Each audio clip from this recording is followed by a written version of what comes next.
Assalamualaikum warahmatullahi wabarakatuh. Perkenalkan, kami dari kelompok 4 yang beranggotakan Rini Agustin, Selvi Aprilia, Eka Miati, Rencania Tresnandika Putri, dan Ersi. Di sini kami akan mempresentasikan materi tentang lemak dan minyak. Apa itu lemak? Lemak atau fat merupakan sekelompok besar molekul-molekul di alam terdiri dari unsur karbon, hidrogen, dan oksigen, meliputi asam lemak, malam, sterol, vitamin-vitamin yang larut di dalam lemak, yaitu vitamin A, D, E, dan K. Digliserida, fosfolipid, glikolipid, dan terpenoid, termasuk di dalamnya getah dan steroid, dan lain-lain. Peranan lemak dalam tubuh dan pangan. Peranan lemak dalam tubuh yang utama adalah sebagai persediaan energi yang disimpan dalam jaringan adipose. Jumlah lemak dalam tubuh yaitu kira-kira 18% dari berat badan untuk wanita dan 15-18% untuk pria. Peranan lemak yang kedua adalah sebagai regulator tubuh. Lipid atau lemak merupakan elemen esensial bagi membran sel yang merupakan prekursor prostaglandin, maka pengambilan dan ekskresi nutrien oleh sel dapat dikatakan diatur oleh lemak. Demikian juga beberapa fungsi tubuh yang esensial dikontrol oleh lemak. Komposisi penyusun lemak dan minyak. Secara kimiawi, lemak merupakan bagian dari lipid yang merupakan ester asam lemak dengan gliserol. Gliserol mempunyai 3 gugus hidroksi yang masing-masing mengikat satu molekul asam lemak sehingga satu molekul lemak terdiri atas satu molekul gliserol dan 3 molekul asam lemak. Oleh karena itu, lemak atau minyak disebut sebagai triasilgliserol atau secara umum disebut sebagai trigliserida. Triasilgliserol disebut juga sebagai lemak netral. Selanjutnya, klasifikasi lemak dan minyak. Berdasarkan tampilannya, lemak dibagi menjadi 2, yaitu lemak terlihat atau visible fat dan lemak tidak terlihat atau invisible fat. Dan berdasarkan sumbernya, dapat dibedakan lemak hewani dan lemak nabati.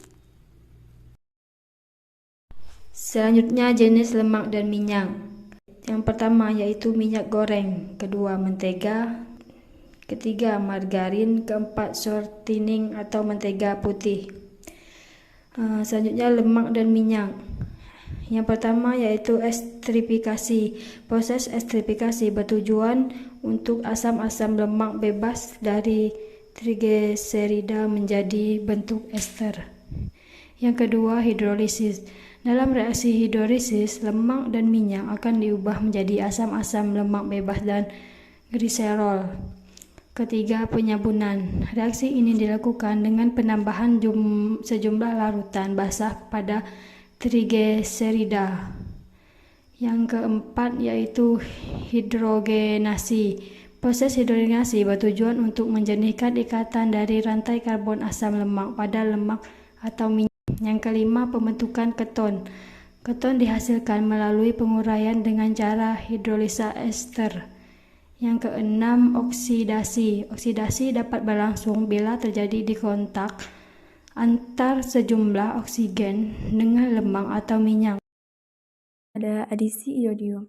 Iodium dapat mengadasi ikatan tidak jenuh dalam lemak. Derajat ketidakjenuhan lemak dapat dicari dari bilangan iodiumnya, yaitu jumlah garam iodium yang dapat bereaksi dengan 10 garam minyak atau lemak. Yang kedelapan adalah pembentukan alkoholin. Bila lemak dipanaskan pada suhu tinggi, maka akan terurai. Gliserol yang terbebas diubah menjadi alkoholin, yaitu suatu aldehid tidak jenuh dengan bau tajam.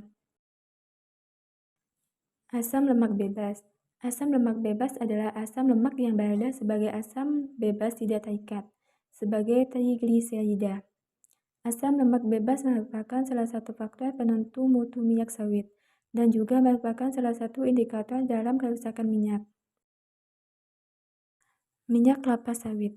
Minyak kelapa sawit ialah sejenis minyak sayur boleh dimakan yang diperoleh dari buah dan benih minyak sawit. Minyak sawit ialah salah satu jenis minyak sayur yang amat tinggi kandungan lemak tepung, seperti minyak kelapa. Oleh itu, berkeadaan separuh dalam suasana bersuhu bilik. Baik, di sini ada sifat fisika kimia minyak kelapa sawit. Di sini dapat kita lihat sifat fisika kimia. Densitas pada 50 derajat Celcius nilainya ada 891, berat jenis 40 derajat Celcius nilainya ada 0,921 sampai 0,925, indeks refraktif 1,453 sampai 1,458, titik leleh 25 sampai 50 derajat Celcius, bahan tak tersabunkan 0,2 sampai 0,8, bilangan iod 44 sampai 58, dan nilai saponifikasi ada 195 sampai 205. Pengolahan minyak kelapa sawit. Pengolahan kelapa sawit untuk menghasilkan CPO dimulai dari penanganan bahan baku atau tandan buah segar atau TBS pada saat pemanenan hingga sampai di pabrik. Setelah di pabrik, TBS selanjutnya melalui serangkaian tahapan pengolahan. Secara garis besar, proses pengolahan TBS hingga menjadi CPO yaitu melalui proses perebusan, perontokan, perumatan, ekstraksi minyak, dan klarifikasi. Di sini dapat kita lihat bagian proses pengolahan minyak kelapa sawit yang mula-mula perebusan tandan buah, kemudian ada perontokan, kemudian ada perumatan, kemudian ada ekstraksi minyak, pemisahan pasir, pemisahan serabut, pemisahan lumpur, pemisahan air, dan kemudian akan terbagi menjadi minyak dan minyak mengandung lumpur.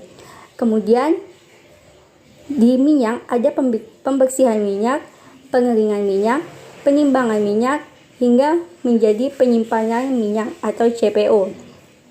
Sedangkan minyak mengandung lumpur akan menghasilkan pembersihan lumpur, pemisahan lumpur, dan akan menghasilkan lumpur. Kemudian di sini ada pemurnian minyak kelapa sawit yang bertujuan untuk menghilangkan rasa serta bau yang tidak enak, warna yang tidak menarik, serta memperpanjang masa simpan minyak sebelum dikonsumsi atau digunakan sebagai bahan baku dalam industri. Di sini ada 4, yaitu yang pertama ada deguming, deasidifikasi, bleaching, dan terakhir ada deodorisasi. Mungkin sekian presentasi dari kami. Jika ada kata salah dari kami mohon maaf. Wassalamualaikum warahmatullahi wabarakatuh.